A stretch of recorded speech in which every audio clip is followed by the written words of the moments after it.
ছাত্ৰ-ছাত্ৰীসকল তোমালোকক মোৰ চেনেললৈ স্বাগতম জনাইছোঁ। আজি তোমালোকৰ বাবে মই লৈ আহিছোঁ একাদশ শ্ৰেণীৰ সাহিত্য সৌৰভ অসমীয়া কিতাপখনৰ এভাৰেষ্টৰ সপোন আৰু বিভীষিকা নামৰ পাঠটিৰ কেইটামান গুৰুত্বপূৰ্ণ চমু প্ৰশ্ন উত্তৰ। আহা আমি ভিডিঅ'টো আৰম্ভ কৰোঁ।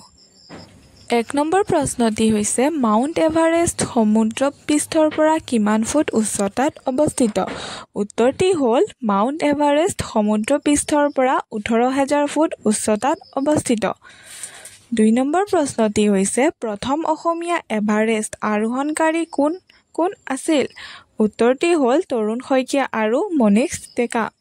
৩ নম্বৰ প্ৰশ্নটি হৈছে এভাৰেষ্ট আৰোহণ কৰাৰ সময়ত লেখক তথা তেওঁৰ সতীৰ্থই কি পৰিধান কৰিছিল? উত্তৰটি হ'ল এভাৰেষ্ট আৰোহণ কৰাৰ সময়ত লেখক তথা তেওঁৰ সতীৰ্থই বতাহ আৰু বৰষুণ পানী প্ৰতিৰোধী জেকেট আৰু ট্ৰাউজাৰ পৰিধান কৰিছিল। ৪ নম্বৰ প্ৰশ্নটি হৈছে অসম এভাৰেষ্ট অভিযান নৌজনীয়া অভিযাত্ৰী দলটিয়ে আৰোহণ কৌশল অনুশীলনৰ বাবে ওলাই যোৱা হিমবাহ ক্ষেত্ৰৰ নাম কি আছিল? উত্তৰটি হ'ল শম্ভু হিমবাহ ক্ষেত্ৰ আছিল। ৪ নম্বৰ প্ৰশ্নটি হৈছে নেপালীসকলৰ জনবিশ্বাস অনুসৰি সাগৰ মাথা বা মাউণ্ট এভাৰেষ্ট জীয়ৰী বুলি কাক জনা যায়? উত্তৰটি হ'ল নেপালীসকলৰ জনবিশ্বাস অনুসৰি সাগৰ মাথা বা মাউণ্ট এভাৰেষ্টৰ জীয়ৰী বুলি পুমৰী শিখৰক জনা যায়। ৫ নম্বৰ প্ৰশ্নটি হৈছে বিশ্বৰ দ্বিতীয় সৰ্বোচ্চ শৃংগটোৰ নাম লিখা।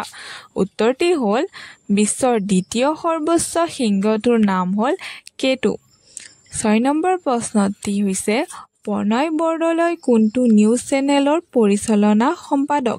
উত্তৰটি হ'ল প্ৰণয় বৰদলৈ DY365 নিউজ চেনেলৰ পৰিচালনা সম্পাদক। ৭ নম্বৰ প্ৰশ্নটি হৈছে প্ৰণয় বৰদলৈ সম্পাদিত আলোচনীখন কি?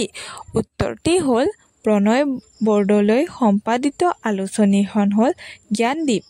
৮ নম্বৰ প্ৰশ্নটি হৈছে পৰ্বত আৰোহণ কৰিবলৈ হ'লে কি কি গুণ থকা দৰকাৰ? উত্তৰটি হ'ল পৰ্বত আৰোহণ কৰিবলৈ হ'লে আত্মবিশ্বাস ধৈৰ্য দৃঢ় মনোবল কঠোৰ পৰিশ্ৰম কৰিব পৰা গুণ থকাৰ দৰকাৰ। তাৰ উপৰিও শাৰীৰিক শক্তিৰ লগতে মানসিক শক্তিৰ অতি প্ৰয়োজন। ৯ নম্বৰ প্ৰশ্নটি হৈছে ২০১৬ চনত এভাৰেষ্ট জয় কৰা অসমীয়া ব্যক্তিসকলৰ নাম উল্লেখ কৰা। উত্তৰটি হ'ল নৱ ফুকন হেনৰী ডেভিড টেৰন হৰসিং টেৰাং আৰু নন্দ দুলাল দাস। ধন্যবাদ।